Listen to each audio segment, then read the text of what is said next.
our meetings for folks who couldn't make it this morning, and might be a good resource for folks to refer back to later in the year, later in the spring. Spring is almost here. So we're looking forward to that.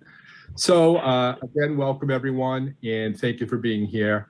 And our first order of business every month is to approve what we did last month. So last month we had a great presentation from, of course, I can't remember the doctor's name, but he did a great job, Vice President of the South Shore Hospital, talking about health equity, racial equity. So is there a motion to approve the minutes from last month?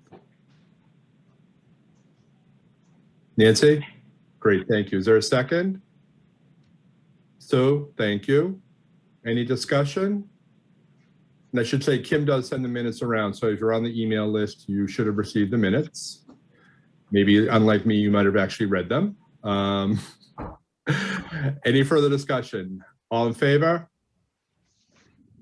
Opposed? Okay, motion carries. Thank you all. All right, so we'll get right to it with our mini grant presentation. One of the ways that we support our mission, which is to improve health outcomes for residents of our region, which is, I think, 11 towns in the greater Plymouth area. One of the ways we do that is by sharing resources with groups, mini grants. We have mini grants up to $3,500, health literacy and overcoming obstacles to health outcomes, grants up to $10,000, and annual behavioral health grants up to $25,000. So there's good information about all those grants on our website. So if you want to go to our website, which is chna23.org, CHNA23.org, you find out more about the grants.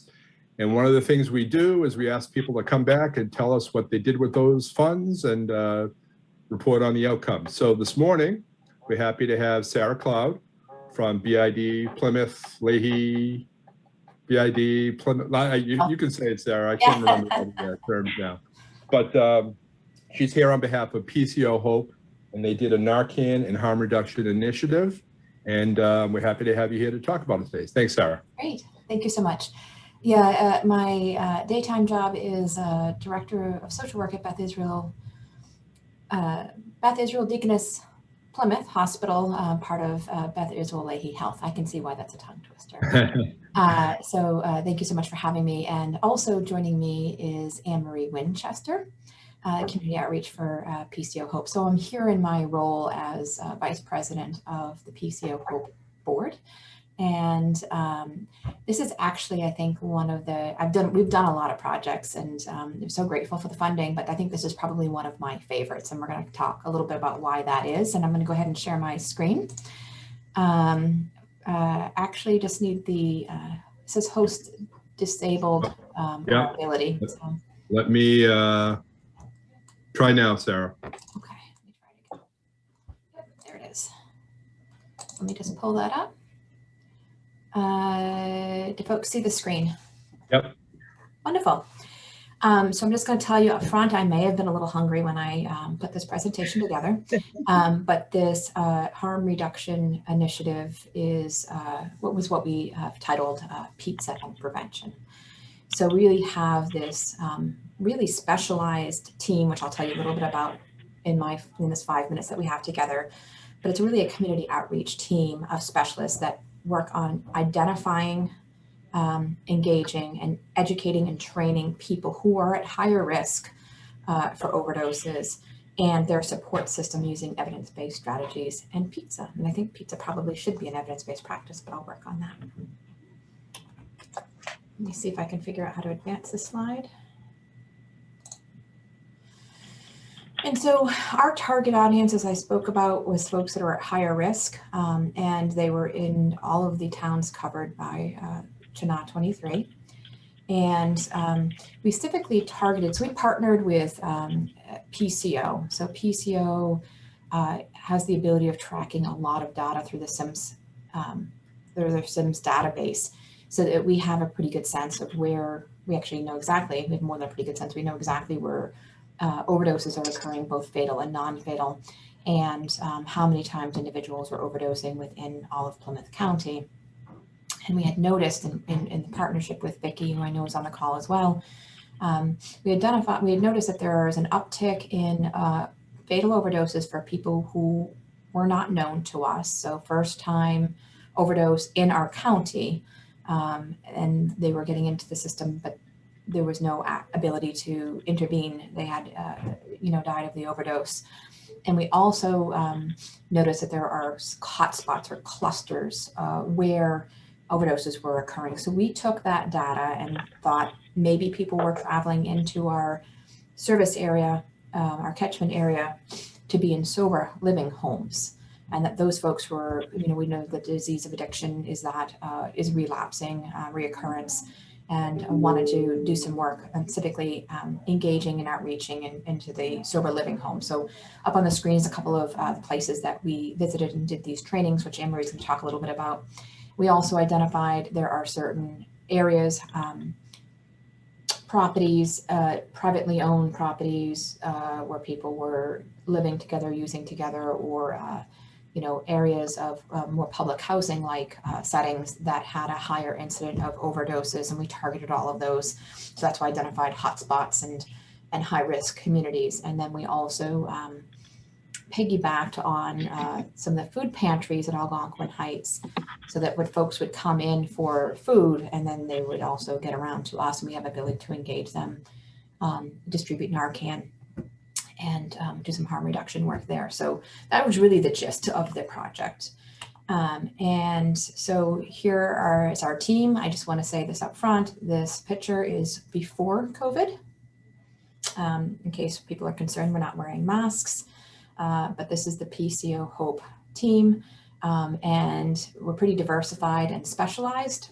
We've got recovery coaches, people with lived experience. We have family members who have been trained to provide peer support that either have their adult children in active use or have lost their child to the disease of addiction. Certified recovery coach, I already mentioned that, and pastors and addiction specialists like myself. So I'm going to turn this over to Anne-Marie to talk about what the actual process was, engagement, what we were doing out at these hotspots and sober living programs. Great, thank you, Sarah. Good morning, everyone. So this has been an amazing process. This program started out last year. We've been doing this now since I believe about January of last year, where we started doing this Narcan outreach. This grant has enabled us to expand the outreach that we've been able to do in these towns, which has just been phenomenal. What we have been doing is, of course, starting with the pizza component, and we schedule a date. We go at night. We schedule the date with the sober home to go out and bring pizza out to their residents and do this pizza prevention training. The trainings have been a variety of sizes, where we'll get to a home and there'll be anywhere from 6 up to 25 people. And what comes out of those trainings has been absolutely eye-opening to me. I believe that I have probably learned more during these Narcan trainings than they have probably learned from me in some cases, because I actually go to every single one of them. We don't really sit there and do any type of formal presentation. We go in and we sit kind of just around the living room on couches and folding chairs. And what I typically do is I open up the discussion with, nobody wants to sit here and listen to me speak for 45 minutes. So we like to have this open discussion so that we can all participate. You can ask questions, you can share if you've ever used Narcan, if you've ever had it used on yourself. You don't have to share anything at all.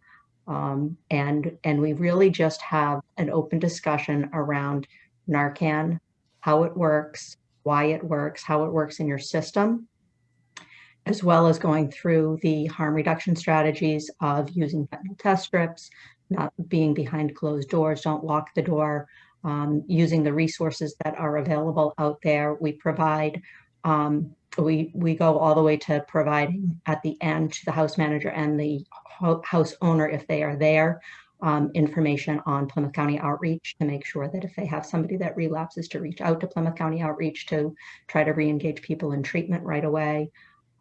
So it's really worked full circle where a lot of the people that PCO Hope, we have a scholarship program, so a lot of people that PCO Hope scholarships do go to these locations. So we're actually getting to meet those people that we're working with, and really building these relationships with our sober homes so that they, what we have found is a lot of these sober homes don't know when somebody relapses in their home, who to reach out to get the person some help to re-engage them in treatment. So that has allowed us to have those conversations, and hopefully, like Sarah was saying at the beginning, you know, we noticed through the PCO data that there were a lot of first-time overdoses. So, and because we have a high rate of overdoses in sober homes, that's how we're trying to get people re-engaged, and hoping we're getting to some of that population through these trainings.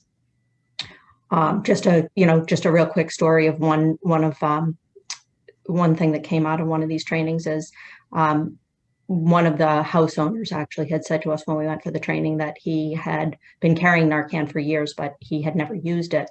And he really didn't know that much about Narcan. He just knew that he should carry it.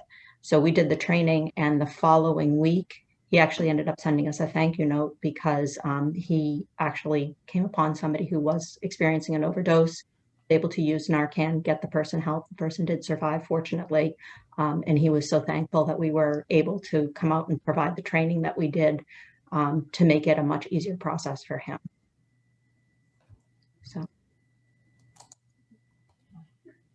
Thank you, Anne Marie. And so we exceeded our goals. I mean, we just estimated how many folks we would be engaging and how many Narcan kits we'd be distributing. And I'm really pleased to say that we were able to exceed our goals, I think, because we had such a large audience in going out to these various sober living programs.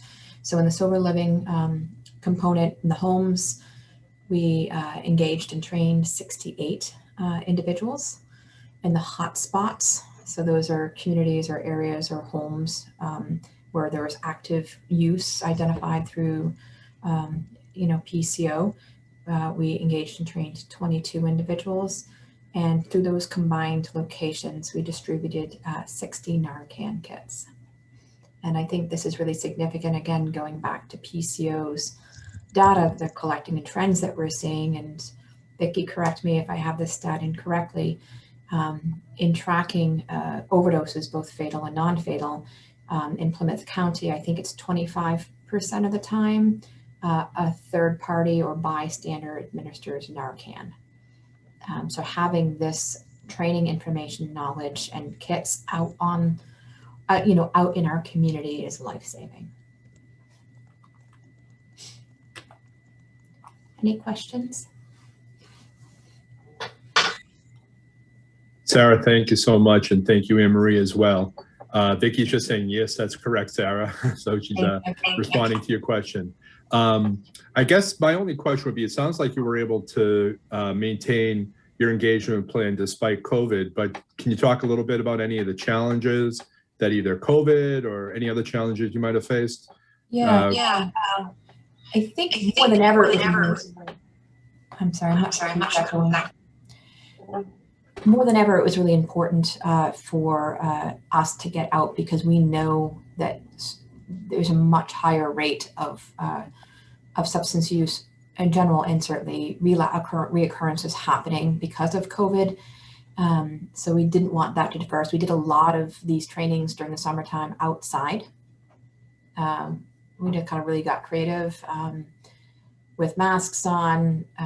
So it was just really important for us to continue to kind of push through that process and figure out how to get out to engage folks.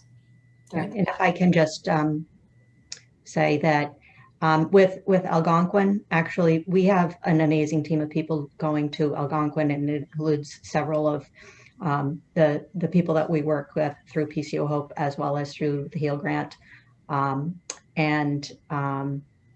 We're doing outreach at Algonquin. We go to the food pantry every other week. We are outside and we are handing out Narcan, and we are talking to people about opioid overdose prevention and anything else that they want to talk about. We have made some amazing connections over there. So we have this really great group of people across the board that are willing to stand outside in January and February and make sure that that people have access to Narcan. The only real obstacles that we've experienced, nothing with the sober homes. The sober homes want us there. They are very open and welcoming. The high-risk communities, anywhere that that isn't doing a food pantry type of event, they don't really want any type of event set up there during COVID. They don't want any gathering space. So they're open to having us come in at some point, but they just want us to wait until things clear up a little bit. Things are a little bit safer for everybody to be inside. I might just share one last quick story. I think one of my other favorite interventions that we did through this grant is made possible by this grant is that PCO and Vicki in particular identified that there was a private residence here in Plymouth that had a number of non-fatal overdoses calls coming out of it, and we were able to go out in partnership with PCO, bring literally pizza and show up at this house.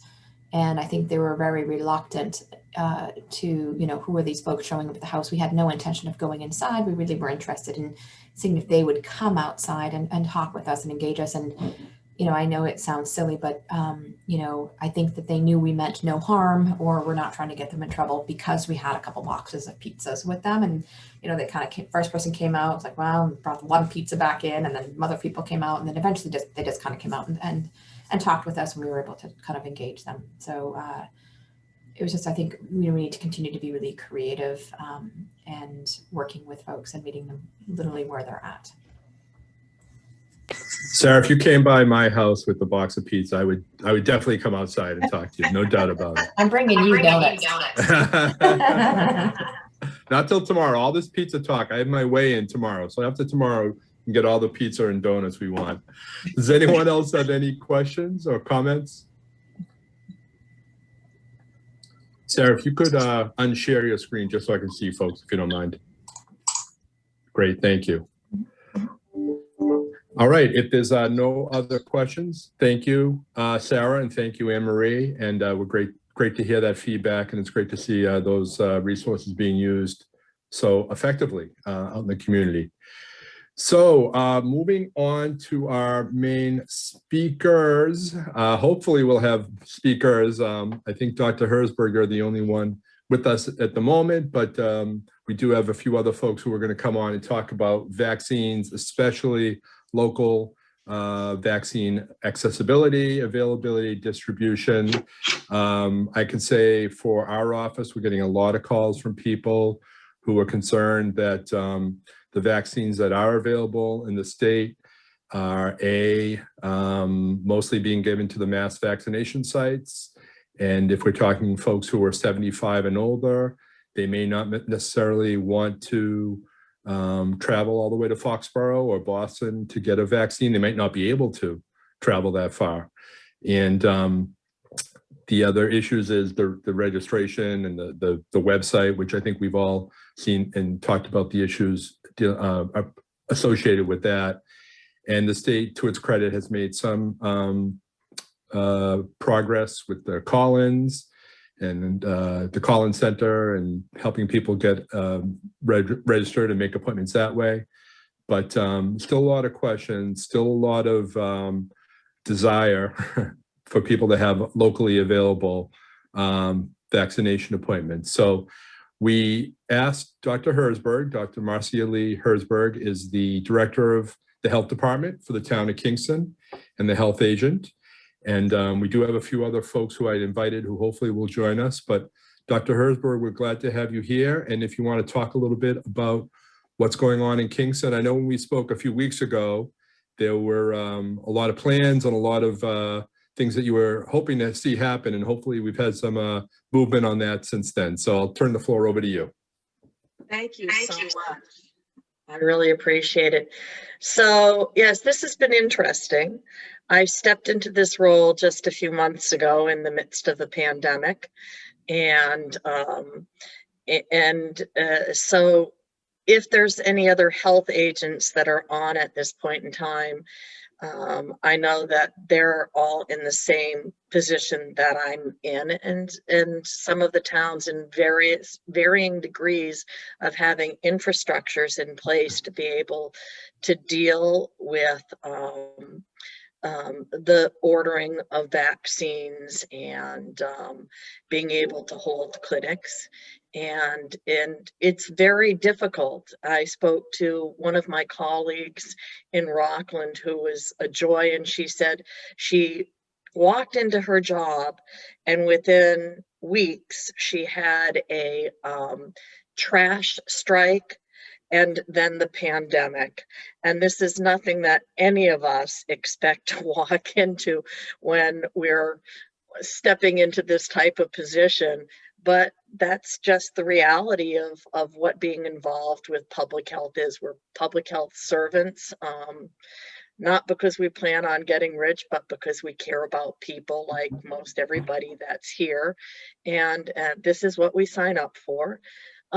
So as far as the plans for our community, before I got there, they started working with the emergency Region 5 emergency response planners to try to set up drive-through clinics. And they've been working on that with our emergency response manager, who's the fire chief for the town. Obviously, that's still been in process. So we have different agencies, and one of the questions that Mike asked me was what agencies in town are part of the plans for vaccination. A huge one right now in phase 2, as we're looking towards our seniors, is the Council on Aging. Paula Rossi Clapp is the director for the town of Kingston, and she's done a wonderful job. She has, and anybody else that's out there, if you have a director of elder affairs, that's I say reach out to them as soon as possible. She has all the demographics for the people in our town. We have tools that give us those demographics, and I've asked her to share hers with me to cross-reference them against hers, and that's what we're doing. But she's been reaching out to the community, the elders, because they have a relationship with her, and she's been assisting them in making appointments. And as Mike mentioned, the tool online is very difficult. A lot of seniors don't know how to use computers. Thankfully, they have the 211. Unfortunately, the method to find out about it is on websites for the most part. So she's been sharing that information with them and taking waitlisting herself. We have also got our fire chief who was working on the handling of the vaccine and the pandemic with the task force before I arrived. And he's still working with me. He was instrumental in using his relationships with other fire chiefs to get our first responders into the Duxbury Regional First Responder Clinic. So it takes the village, and those are the agencies in our town that have been helping us to put this together. I think that communication is essential. It's challenging to get the messages across to various demographics. We've been using tools that were outlined through the Emergency Planners Roundtable for meetings for Region 5.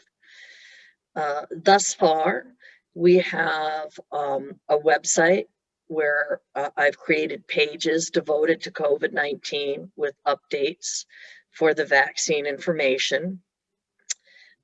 We have Healthy Kingston on PAC TV, which is run by one of our Board of Health members, Janet Wade.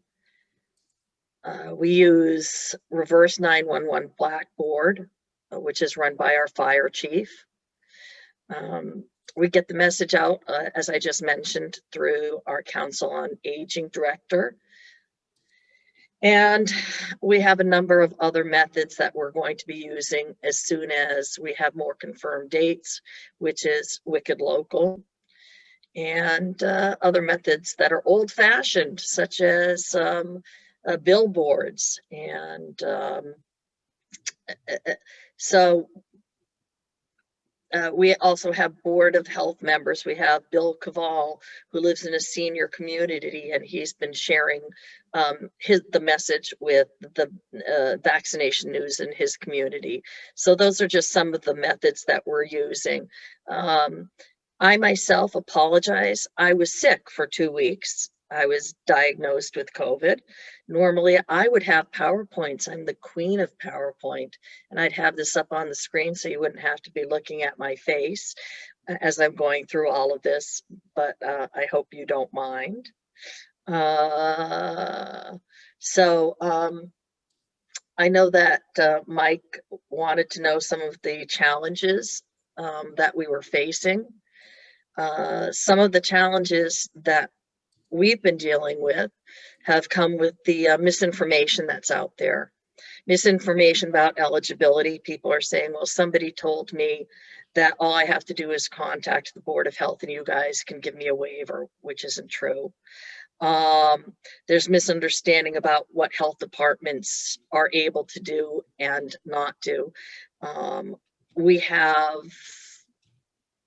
are at the mercy of the state. We cannot change the order in which people are vaccinated. We can't bump people up. If we finish with a certain demographic, we still have to wait for the state to give approval to be able to move to the next. They think that we can put one group ahead of the other, and sadly we can't. And I get people that are calling up and saying, why does this facility have vaccine and the local boards of health don't? And they don't understand that the decision-making process and distribution comes at the state level, and the local board of health is equally as frustrated as the residents, but we have no control over it. So the municipal plans for mass vaccination sites, such as Walgreens and CVS. The mass vaccination sites are very good in so far as people that have mobility. And I think that we will find that as we move down the phases that they're going to be more successful. I have had conversations with different people in DPH about this, and they understand this. It is more ideal for people that have higher mobility. Private sites such as CVS and Walgreens are wonderful because the wait time is not so long. People with mobility issues. I've had elderly people call me and say, I think that I can handle the lines there. I'm okay with my cane as long as I don't have to stand too long. Maybe there will be a chair there, but I can't drive to the mass sites. So those mass vaccination sites that right now have had a lot of vaccine allocated to them are not,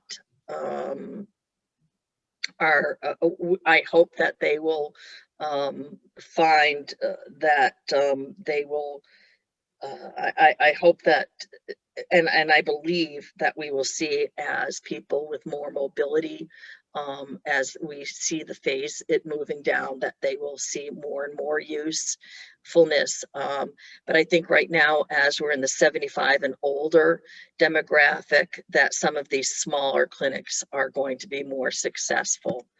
I think that that CVS and Walgreens are tremendous. They're very experienced in mass vaccinations. mass immunizations, giving them, and that the more access that our residents have, the better it is in getting the vaccines into the arms of the people that need them. And I know that a lot of seniors have been going to CVS and Walgreens for flu shots, and are used to them and comfortable with them. So I welcome them in our community. I know Big Y is giving them the vaccines in our town. And I know that CVS is getting ready to, very excited about it. Great. Thank you. I just, before we get to questions, if Christina Wilson, if you're still on, you had put in the chat about what the I line am. is. Yep. How's everybody doing? Good, thanks.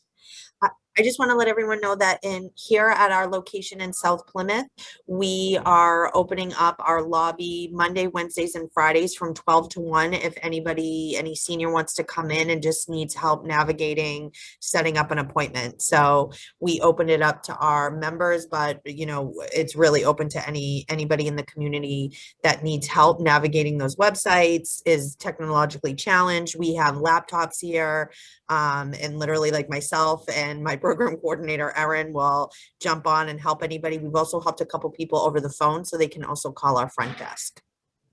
Yeah, I was going to ask, I think maybe calling might be, well, you might get walk-ins too. I'm not saying, but I think a lot of people, it's the people who don't have they don't have transportation, they're not driving themselves, or they don't have family that can drive them, and they have issues with the technology too. I think those are the people who are having the biggest issues signing up at this point. So thank you. Yeah, we'll definitely spread the word on that. If you have an email or any kind of announcement, if you want to send that to Kim, we can send that out. Oh, awesome. Yeah, we actually have a flyer for it, so I'll send it over. Yeah, you can send that to chna23@gmail.com. It's right on the agenda. Yeah, awesome. Perfect. Thanks, guys. Much. Yep. Dr. Herzberg, great getting back to you. Thank you. So for folks who are calling the senior center or calling you and you're communicating with about getting signed up, appointments now to get vaccine, where are you sending them, I guess, if they're not able to get to Foxborough? What are the opportunities that are local at this point? So in our community right now, they're able to get them at the Big Y. They're able to get them at and they're able to get them at a couple of sites in town, and we put that up on our website so that they have access to it. One of the things that I did was I tried to make it easier for people that have access to the websites. I've actually had seniors call me up that have got computers, and I've gone on the computer with them to walk them through the steps to assist them so that they can do it online with me. And I know that Council on Aging has done that as well. Sometimes they just need somebody to go through it with them step by step. And if somebody is there with them and they see the different things, it helps them. And they're able to do that. We have placed an order for vaccine. I know that the state rep I spoke with had told me that they expect within the next 2 weeks that there will be a better flow of vaccine. And we all look forward to that. And we will see what the availability is. That's all that we can do. We are going to try to organize clinics in town. Our fire chief and I have been in communication with our fire chief and I have been in communication with a homeless shelter in our town and a senior mobile home park, and I know that the fire chief and the Council on Aging have taken wait list, and that they are in process of trying to, once we get vaccine organized, to do mobile delivery, mobile vaccine clinics to those particular demographics to assist. So that's what's in process right now. But in the meantime, a Marshfield Fair is setting up clinics and the other sites that are in town, and they're on our website. Do you know how many people the Big Y can vaccinate on a daily or weekly basis? Do you have any insight into that? Just in your town, your local Big Y. Yeah, our local Big Y, when I was looking at it before, I know that it's increased. I don't have the exact number. I know that they had opened it up for, they had it initially opened for 3 days, and it was booked to capacity on those 3 days. I know there was a medical spa that had been doing it for 2 days, and that they had booked in full for those 2 days. And I know that we had residents that were going to the CVS in Hanover. And that was the feedback that I was getting from them, was that they were traveling to those locations. The Big Y had resumed, and I had been out sick for 2 weeks myself. Unfortunately, I just started back to work yesterday. Gosh. Well, thank you so much for being here. Sorry to hear about that. You're hearing more and more people, I think, since the winter. It seems like it's been a real upsurge in diagnoses, unfortunately. So there's a lot of chat about Marshfield Fairgrounds. They did open Monday, and I just went on the website. Siobhan, if you're on, maybe you can shed some light on this. But on the website, if you there's a link to sign up for an appointment in Marshfield, but it sends you right to the Massachusetts site. So I'm not sure if anyone has any more information about what's going on. Vaccination sites. I think they release their appointments on Wednesday night at midnight. So if you're up at midnight, you can sign up at midnight. Otherwise on Thursday morning, very early. Yeah. But the local pharmacies, I believe, they release their appointments on Mondays, Wednesdays, and Fridays. So those ones are kind of more cyclical, but the mass vaccination sites are released weekly because they're based on the allotments that we get from the federal government.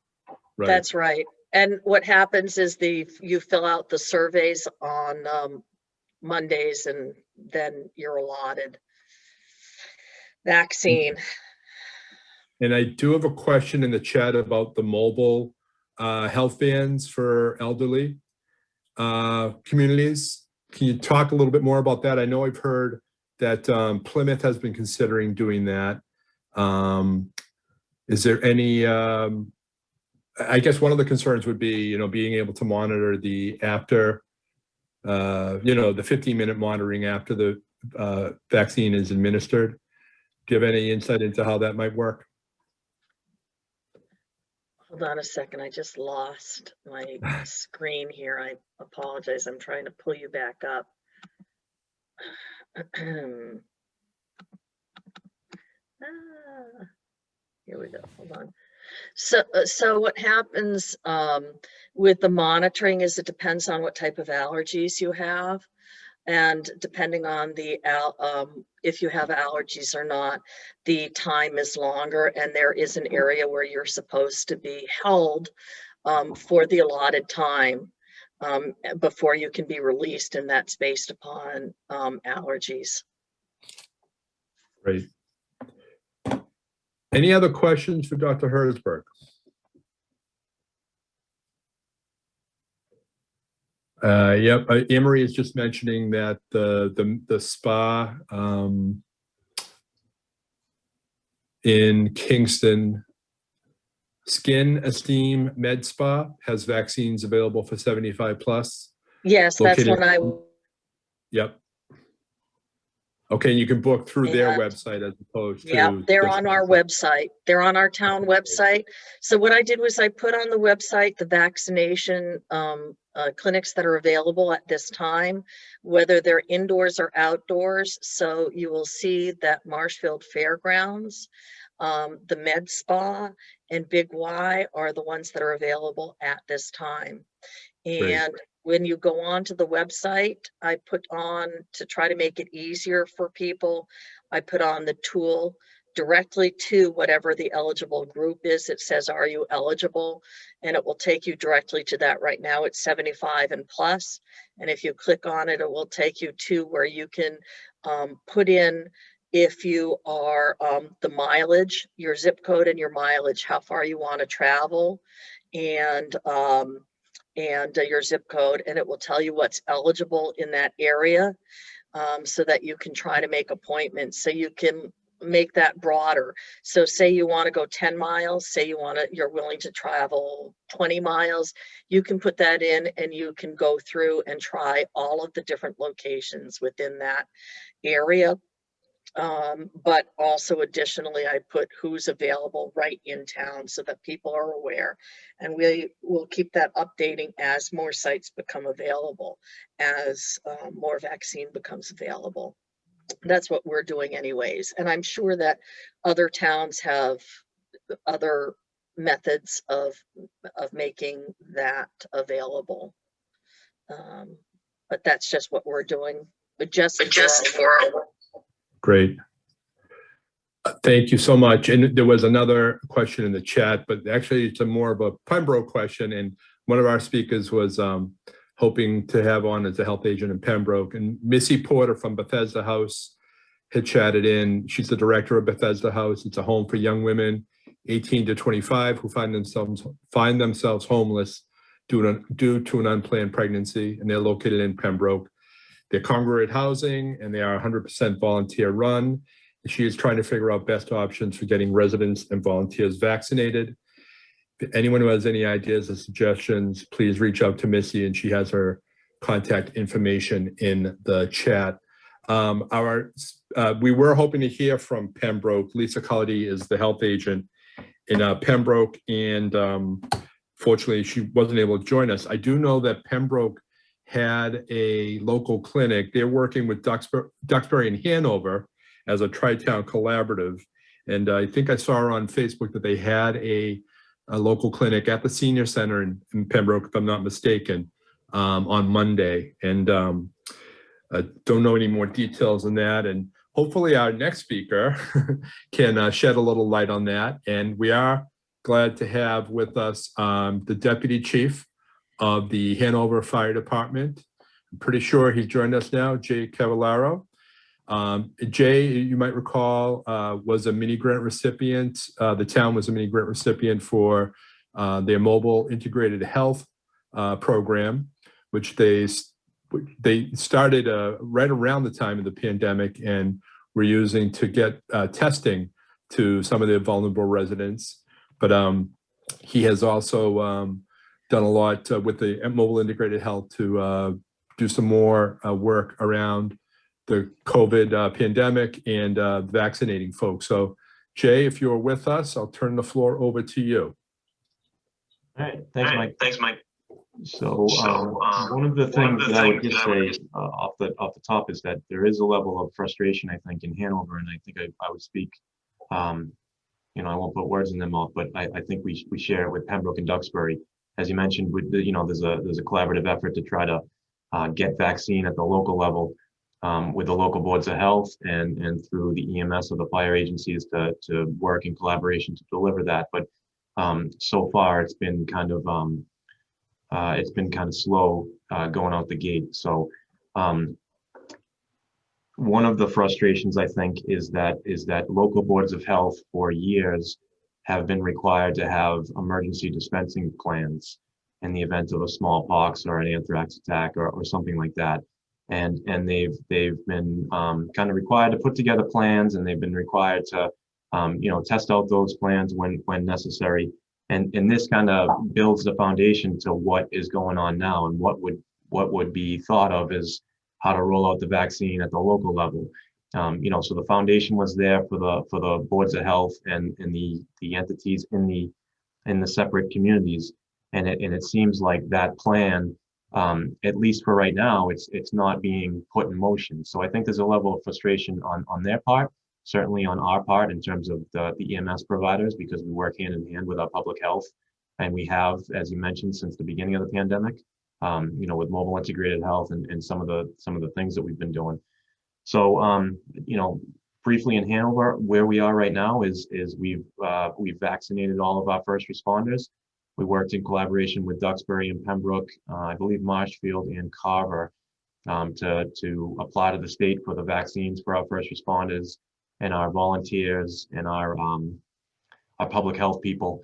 And we're going into the next week. We're going to be delivering the second round, so we're happy about that. We have the second round to deliver, so we're more happy about that. There was a little bit of kind of angst that we would or would not get it, but we do have it, so that's a good sign. I apologize for being late. We're just putting the finishing touches. We have our first public clinic today, which is good.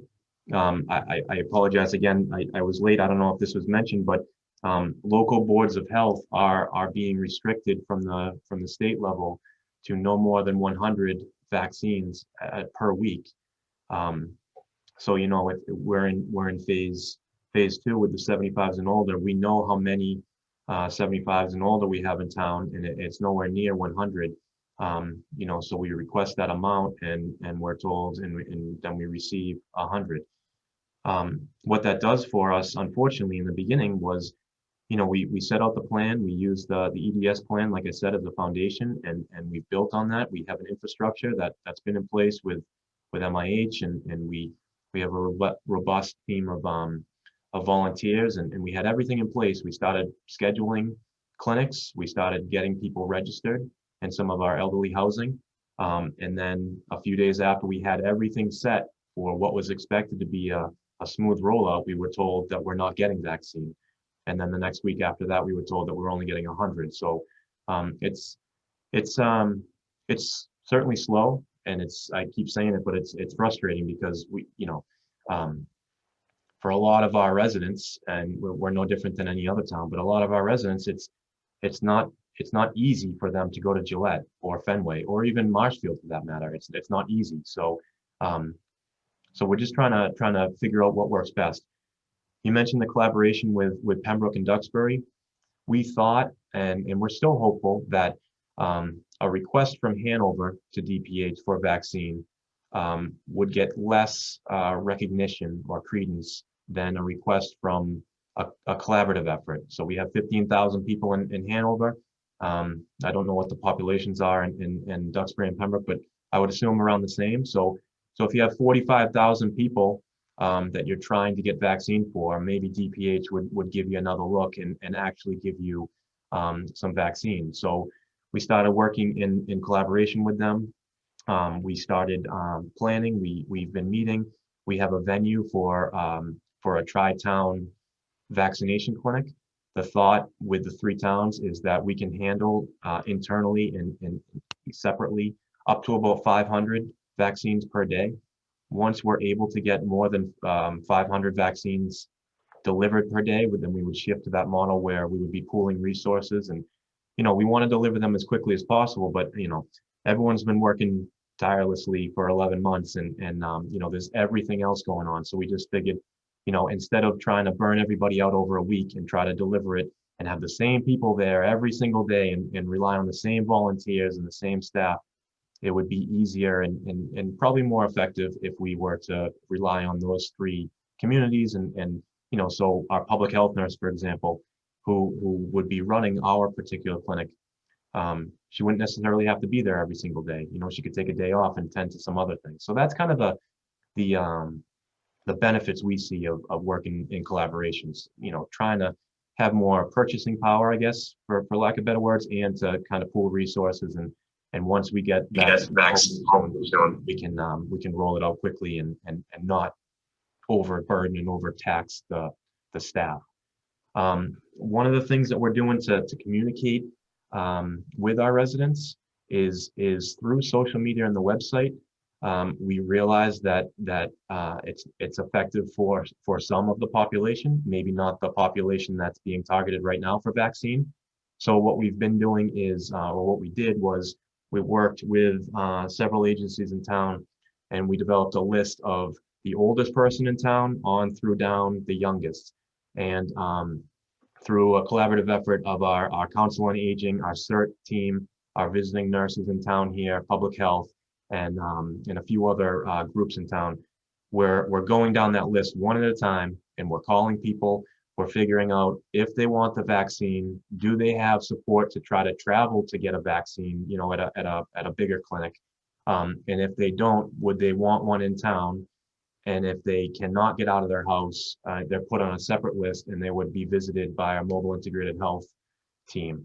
One of the challenges with doing mobile visits is, you know, as everyone's aware, is you know, the vial contains 10, and it has to be used within a certain amount of time.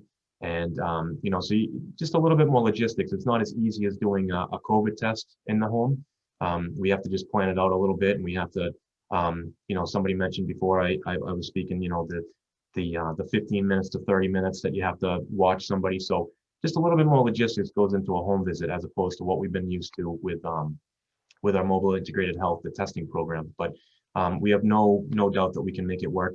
And for that matter, I mean, we have the infrastructure in town. We're lucky enough to have, you know, 9+ months worth of history of the mobile integrated health and the collaborative effort and going into people's homes. But for that matter, you see it on the news, there's no reason why any other town cannot visit their homebound, bedbound population. They might have to partner with a private ambulance. They might have to partner with other agencies to try to make sure the logistics are carried forward. But I don't see any reason why, you know, it can't happen. So that's good, because, you know, some of the most vulnerable people, they just simply can't get out to a vaccine clinic. You know, they don't have support, and they don't have the means to do it. So we're happy about that. We do have a CVS in town that's offering vaccinations. We've contacted them. We've been in communication with them. We tried to do some sort of private public kind of collaboration. You know, it's in town, so why not try to you know, share resources and maybe try to assist our residents with getting on some of their lists. Nothing has really come into place yet. I don't think anything's really going to come in terms of a private public partnership with them, at least. You know, it's nothing negative against CVS for sure. I just don't think it's the right time. One of the things that I think we did notice is, you know, CVS is still CVS, and they're adding a function to their store. So you know, they have you know, testing. They have the Minute Clinic. They have the pharmacy. They have the general CVS, like the goods, you know, the shampoos and the deodorants that people are going in there for. And now they're adding vaccinations. So so hopefully they can expand that. But I think just the you know, the footprint of the CVS and what they're doing, I think it's just going to limit places like that, CVS and Walgreens and the private places that are already doing something, and now they're trying to add something else to it. So it's working, but you know, I just don't know what the room for expansion is on that. And I think you know, to kind of to put it all into perspective for us, we're just trying to focus on what we can control. We're very frustrated with the inability to get vaccine. Certainly with the inability to get sufficient vaccine to get who we want vaccinated quickly. But I think we've kind of shifted. We can complain about it until the cows come home, but I don't think it's gonna do much. So we're just trying to focus on what we can. Like I said, we're reaching out. We have a program where we're reaching out, like I said, to you know, the residents in the 75+. We're trying to facilitate and assist, and where possible, even register people on the phone. You know, we're making a list for our mobile integrated health team. We're just trying to do the things that we can and we have control over, and just facilitate our people getting the vaccine. We have numbers, I think I have it here. 26, as of yesterday, we had 26% of our over 75s have been vaccinated. It's not awesome, but it's not terrible, I guess. We'd certainly like to see it higher. And then, you know, 13% of our total population. So, you you know, it's moving slowly. Hopefully, as more vaccine comes out, we can ramp it up. We're ready to go, just like Pembroke and just like Duxbury. I think, you know, if you dropped 500 or 1,000 vaccines on our doorstep, they would be gone and within 5 days, you know, and that's, I think, what's increasing the frustration is we're ready. We just need the supply. And, you know, we just don't have any control over it. You know, we had a little bit of control with the testing. We put a lot of work into the testing program, and it you know, we worked with Social Hospital, and we had a good sense of it, and we were doing a big testing program. We got hooked up with the Broad Institute out of Cambridge, and you know, we've just, you know, exploded our testing capacity. We do community testing. We focus on the school. We're doing a great job with the testing, and I think that adds to it. We feel like we've been kind of on top of things throughout the last 11 months, and right now we're just kind of spinning our wheels, and you know, we don't have control over it, and there's, you know, we can't contract with somebody and get vaccine. We can't, you know, make a side deal and get vaccine. It's just not available. You know, there's just only so many things we can do. You can't have Robert Kraft fly some vaccine on the Patriots plane from China. Right. That would be good. So a couple of comments. Thank you so much, Jay. I think coordinating with the CVS is so important, especially because now the president is saying that they're going to ship a million or whatever the number is of doses directly to CVS and Walgreens, which is, so they're ramping up that part of it. And I think that a lot of that is to do with the geographical reach that the chain drugstores have. And that leads to my next question. The 26% of the 75 plus who have been vaccinated, does that include people who've gone to CVS or have gone to mass vaccination sites? Or is that just folks that you've done through your program? Nope. So we just opened up our first, it starts at 10. So that will be our first, like, Hanover actually giving shots in people's arms, that we can say, you know, we've contributed to that amount. So what we're able to do when we call is, you know, ascertain if people want it. And if they don't, one of the reasons might be because they've already gotten it. Right. And it had to have come from somewhere else. You know, a max vaccination site, a CVS, it could have come from anywhere, but they've been able to do it. And one other question about the clinic that you're doing today, and I know Pembroke did one on Monday. Do people have to sign up? Well, I guess it's not part of the state's registration plan. Is that correct? So it has to be through the state. So the state puts a requirement out that all of the vaccination and registration has to go through PrepMod. I know that we've been doing some talking in regards to, you know, again, the 75 plus population, they might not be able to navigate a website as easily as an 18-year-old.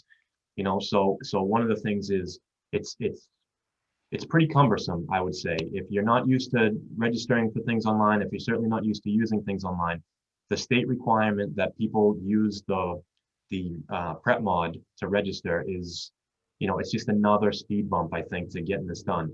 So one of the things that we've done is, like I said, when we call people, we have people that are available to you know, on the phone, go through a registration and just kind of do it for them. The other thing is, we know that once we start ramping up and we're able to, you know, open it up a little bit more, we're going to get people that, oh, there's a vaccination clinic at the high school going on, and they just show up. They might not know that they have to register. So we're going to have help staff with computers that, you know, just 2 lines. If you've registered, go to the left. If you haven't, go to the right, and there'll be a row of tables with computers with people that can help people register on the spot. So that's kind of, you know, again, you have to use a registration. You don't technically have to use it, I guess, at the time of it. You can make a registration and put it on paper. If you're working with public health, it has to go into the alliance. Right. Okay, no, that's a really important point. And I think, again, hopefully, knock on wood, everyone anticipates we'll be getting more vaccine, where you'll be able to ramp up, and there might be opportunities for people to do walk-in, quote unquote, if they're eligible. And Jason, thanks so much. Any questions for Jay Cavallaro? I'm going to go back to, this is all great information.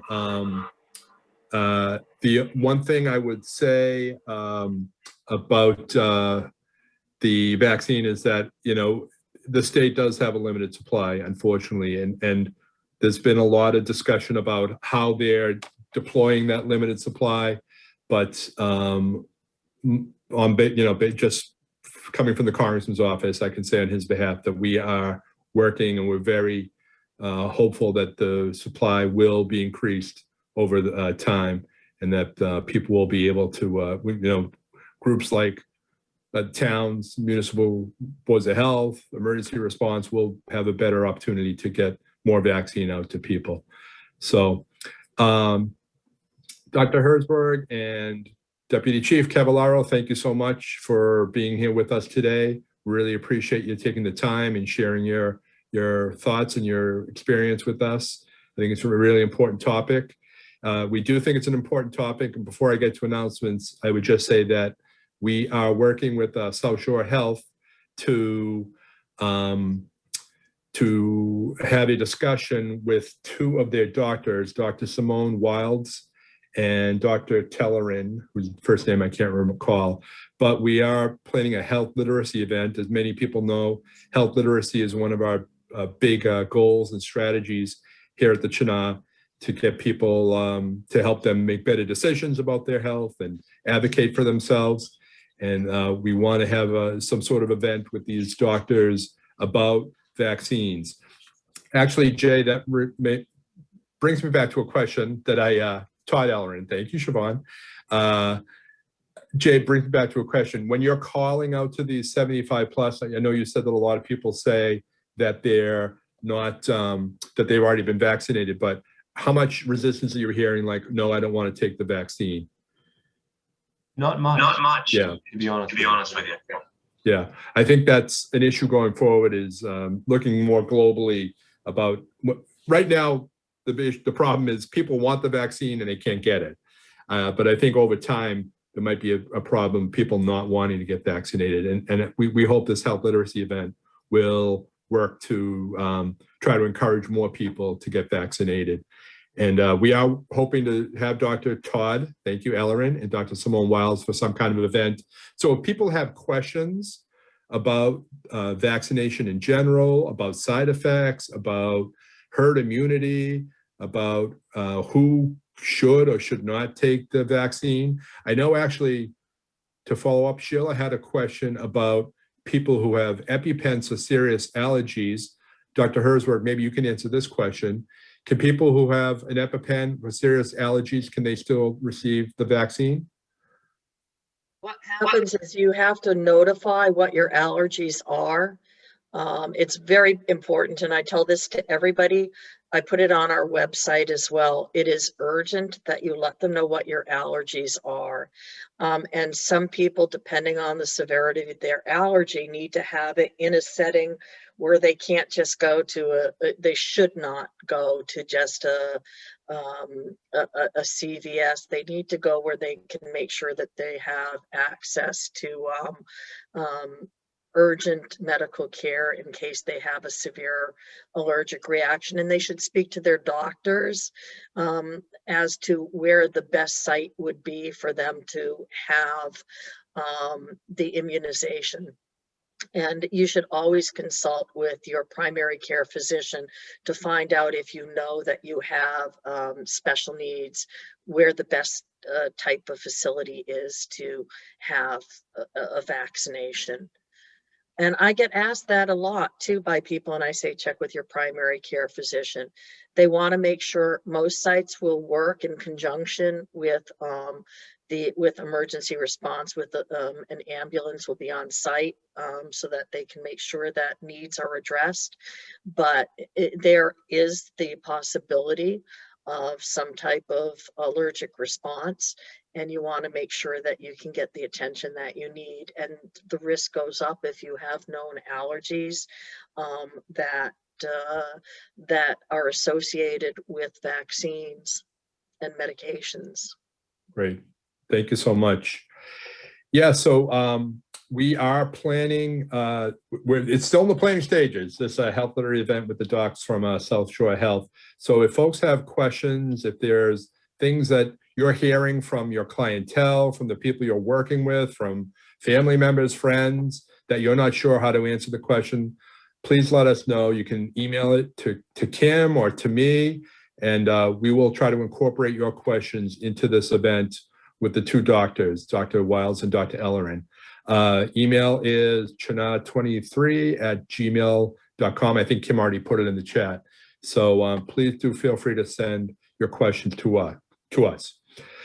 So does anyone have any announcements? We've done questions. Any announcements for things that are going on with your groups?